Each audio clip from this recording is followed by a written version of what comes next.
the hearing involving Dr. Blasey Ford and Brett Kavanaugh's testimony, there was an exchange between Senator Klobuchar and Kavanaugh that caught a lot of attention. It was controversial. In fact, it was so controversial that later Kavanaugh had to apologize following a recess during the hearing.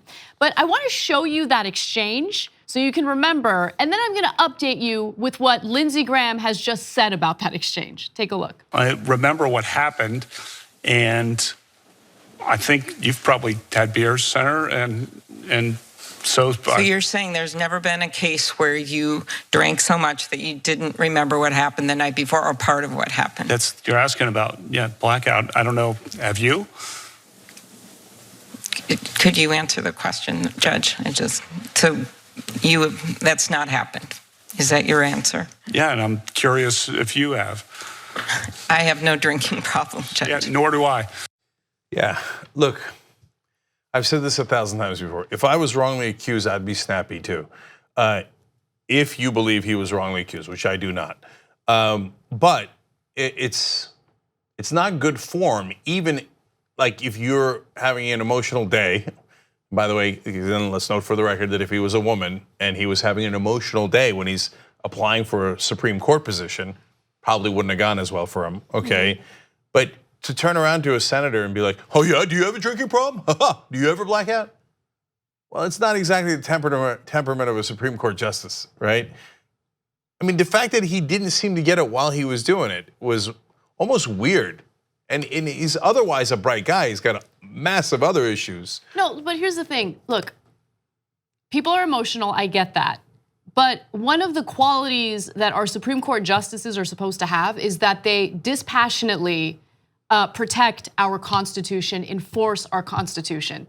If he's this overwhelmed with emotion while Senator Klobuchar is asking him a simple question about his drinking habits. By the way, you're innocent?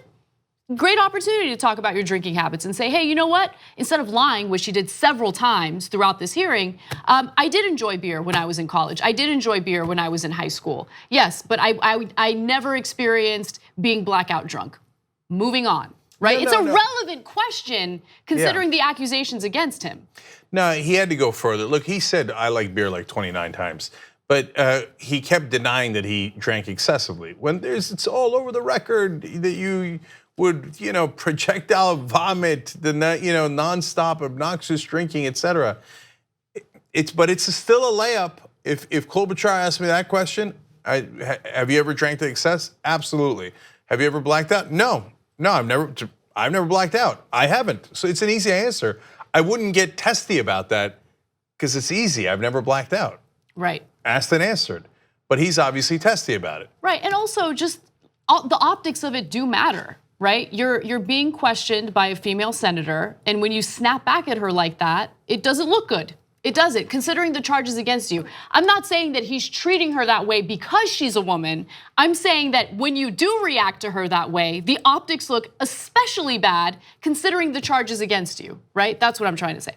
Okay, so then he realized that it was a bad idea, and he even apologized for it after a recess. Take a look. Started my last colloquy by saying to Senator Klobuchar how much I respect her and respected what she did at the last hearing. And she asked me a question at the end that I responded by asking her a question. And sorry I did that. This is a tough process. I'm sorry about that. I appreciate that. I would like to add, when you have a parent that's alcoholic, you're pretty careful about drinking. Okay, that's fine. He apologized, which is good. Okay, that's good. That is good, exactly. So now Lindsey Graham, he reflects back on this exchange, and here's what he has to say about it. This is the one that bothers me the most. He apologized to Amy Klobuchar for snapping at her. What would you do if you were accused of all these things, had your life ruined? Here's what I think. Amy Klobuchar should apologize to Judge Kavanaugh and his family for being part of a smear campaign I haven't seen in over 20 years in politics. Smear campaigns are very serious. You want to make sure. Sometimes also delicious. Yeah, you want to make sure you get the right smear for the bagel. Yeah. Anyway, but so Amy Klobuchar, who asked a perfectly fine question given the context of the accusations against him, should be the one who apologizes to him after he snapped at her. Yeah, they just they're not getting it, right? And they just go on and pile on. Oh yeah, that female senator should apologize to the guy because she believed a sexual assault survivor, and she should apologize for asking him any questions at all.